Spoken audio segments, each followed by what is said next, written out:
नमस्कार मित्रों एवं प्रिय विद्यार्थियों। सीधी सटीक बात डॉक्टर रवि शर्मा मधुप के साथ मेरी इस वीडियो श्रृंखला में आप देख रहे हैं हिंदी का वैश्विक स्वरूप। पिछली कड़ी में मैंने बताया था कि किस प्रकार मीडिया ने हिंदी को वैश्विक स्वरूप प्रदान करने में महत्वपूर्ण भूमिका निभाई, और इसके अंतर्गत हमने प्रिंट मीडिया की बात की थी कि लगभग 110 साल पहले से लेकर के जो हिंदी की पत्र पत्रिकाएं विदेशों में प्रकाशित हो रही हैं, उन्होंने हिंदी को जन सामान्य के बीच न केवल जिंदा रखा बल्कि इसको आगे बढ़ाने में, लोकप्रिय बनाने में भी बहुत बड़ी भूमिका निभाई। प्रिंट मीडिया के बाद आज हम चलेंगे इलेक्ट्रॉनिक मीडिया की तरफ। इससे पहले कि मैं आज की इस कड़ी को प्रारंभ करूं, मैं अपने उन कुछ शुभ चिंतकों के मित्रों के नाम लेना चाहूँगा जो निरंतर मेरा उत्साहवर्धन कर रहे हैं। इन नामों में सबसे पहला नाम है प्रोफेसर निरंजन कुमार, जो दिल्ली विश्वविद्यालय में हिंदी के प्रोफेसर हैं। बहुत ही विनम्र, बहुत ही विद्वान हैं और वे मुझे निरंतर मार्गदर्शन दे रहे हैं, सहयोग दे रहे हैं। इसके अतिरिक्त मेरी विद्यार्थी हैं ममतेश रानी, सुमन महेश्वरी और सरिता गौतम, जो मेरी विद्यार्थी भी रही हैं और श्रीराम कॉलेज ऑफ कॉमर्स में इस समय अध्यापन कर रही हैं। चित्रकारी भी बहुत अच्छी करती हैं, वे भी लगातार मेरा उत्साहवर्धन कर रही हैं। बेंगलोर से ऐश्वर्या सहाय, मुंबई से मृदुल खरे, पंजाब भादसों से डॉक्टर लोकेंद्र गौड़ जो कि चिकित्सक हैं और हिंदी में भी उनकी रुचि है। इस्पात भाषा भारती के संपादक माननीय हीरा वल्लभ शर्मा, श्वेता वर्मा, ममता जायसवाल, राज मिश्र और ममतेश रानी, ये सभी मेरे शुभचिंतक और मेरा उत्साहवर्धन कर रहे हैं। मैं इन सब के प्रति आभार व्यक्त करता हूं और हम चलते हैं अपने विषय की ओर। तो आज का विषय है इलेक्ट्रॉनिक मीडिया की क्या भूमिका रही है हिंदी को विश्वव्यापी स्वरूप प्रदान करने में। तो इसमें हम रेडियो से अपनी बात शुरू करेंगे और आगे टेलीविज़न और कंप्यूटर आदि की बात भी हम इसमें लेकर के आएंगे। तो हम देखते हैं कि रेडियो, जो कि मौखिक माध्यमों में, श्रव्य माध्यमों में सबसे महत्वपूर्ण माध्यम रहा है, प्राचीन माध्यम रहा है, वह लगातार हिंदी को वैश्विक स्वरूप प्रदान करने में अपना योगदान दे रहा है। ब्रिटेन में अगर हम देखें तो बीबीसी रेडियो की हिंदी सेवा बहुत ही महत्वपूर्ण रही है, बहुत चर्चित रही है और यह बहुत प्रामाणिक भी मानी जाती है और सालों से लोग इस पर विश्वास करते हैं, इसे सुनते हैं और इसके माध्यम से देश विदेश में रेडियो के माध्यम से, बीबीसी रेडियो के माध्यम से हिंदी आगे बढ़ रही है। और भारतेंदु विमल पिछले सालों में इसमें महत्वपूर्ण कार्य कर रहे हैं। और आगे चलते हैं इसी में ही, तो एक अवतार लिट नाम के एक सज्जन हुए हैं ब्रिटेन में, उन्होंने सीना रेडियो नाम से अपना एक अलग से रेडियो चैनल शुरू किया था और बहुत संघर्ष किए।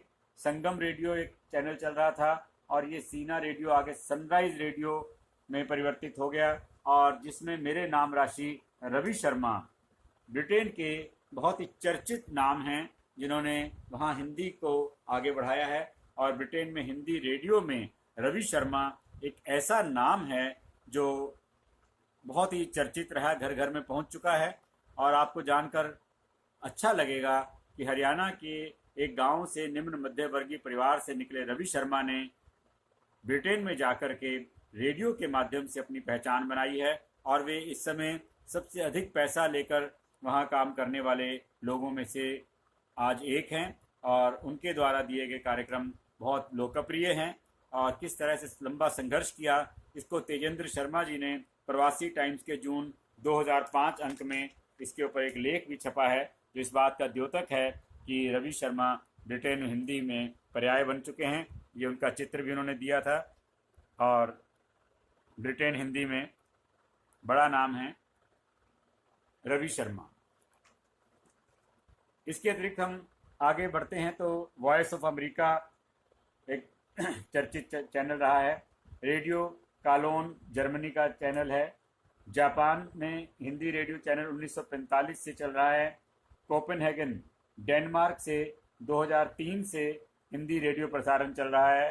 रेडियो TI डी के साइट पर भी आप इसको देख सकते हैं, सुन सकते हैं।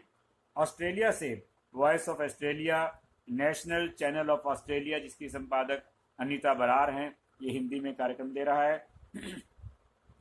चीन में रेडियो पेइचिंग पर हिंदी प्रसारण होता रहे और 2018 में 11वें विश्व हिंदी सम्मेलन में ये घोषणा की गई थी कि संयुक्त राष्ट्र संघ भी अब हिंदी सेवा सप्ताह में एक दिन देगा और इस प्रकार से संयुक्त राष्ट्र संघ में भी हिंदी का महत्व धीरे धीरे स्वीकार किया जा रहा है।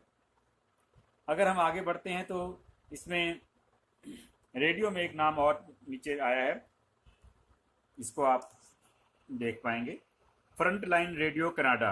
इसकी कोऑर्डिनेटर आरजे कनिका वर्मा हैं और इसके माध्यम से वहाँ कनाडा में भी हिंदी रेडियो के माध्यम से, फ्रंटलाइन रेडियो के माध्यम से हिंदी फल फूल रही है।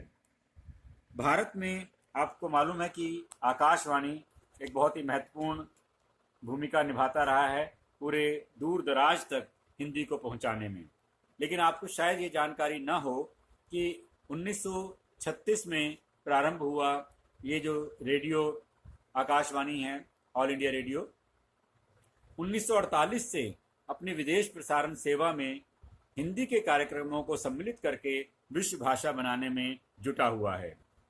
ऑल इंडिया रेडियो से आप सब परिचित हैं और 1936 में स्थापित हुआ, लेकिन 1948 से लगातार विदेश प्रसारण सेवा से 168 देशों में इसके कार्यक्रम प्रसारित होते हैं और मुझे भी ये सौभाग्य प्राप्त हुआ है कि मेरे कई कार्यक्रम इसके माध्यम से प्रसारित हुए हैं और ये कार्यक्रम इंग्लैंड, पश्चिमी यूरोप, मॉरिशस, अफ्रीका, दक्षिण पूर्वी एशिया, खाड़ी देशों में बसे भारतीयों के लिए प्रतिदिन प्रातः से लेकर रात तक हिंदी कार्यक्रम प्रसारित कर रहा है और इन सभाओं में समाचार, गीत, नाटक, रूपक, इसके अतिरिक्त हिंदी के नए पुराने साहित्य के बारे में वार्ताएं, परिचर्चाएं, परिसंवाद और साक्षात्कार भी प्रसारित किए जाते हैं।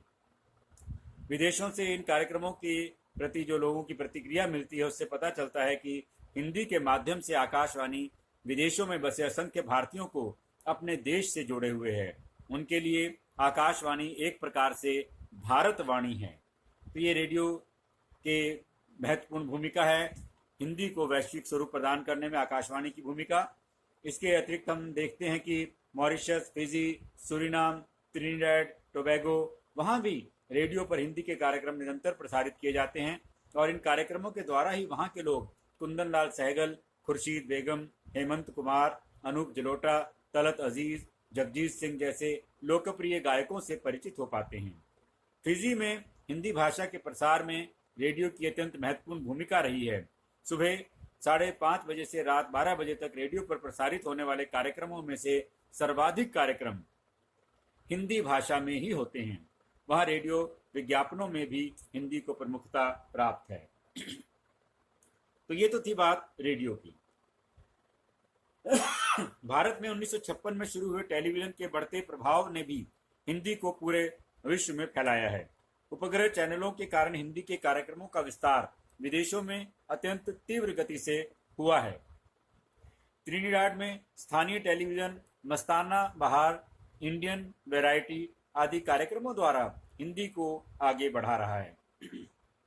रामायण, महाभारत, भारत एक खोज, बुनियाद, हम लोग जैसे धारावाहिकों ने पूरे विश्व में हिंदी की धूम मचा दी है और इसके अतिरिक्त और भी अनेक लोकप्रिय धारावाहिक जो विभिन्न चैनलों पर दिखाए जाते हैं वे विदेशों में रहने वाले भारतीय और विदेशी लोग बड़े चाव से देखते हैं और इनके माध्यम से हिंदी को ग्रहण करते हैं, सीखते हैं, अपनाते हैं और एक प्रकार से रेडियो या टेलीविज़न दोनों ही हिंदी को सीखने सिखाने का एक माध्यम बन करके उभरे हैं।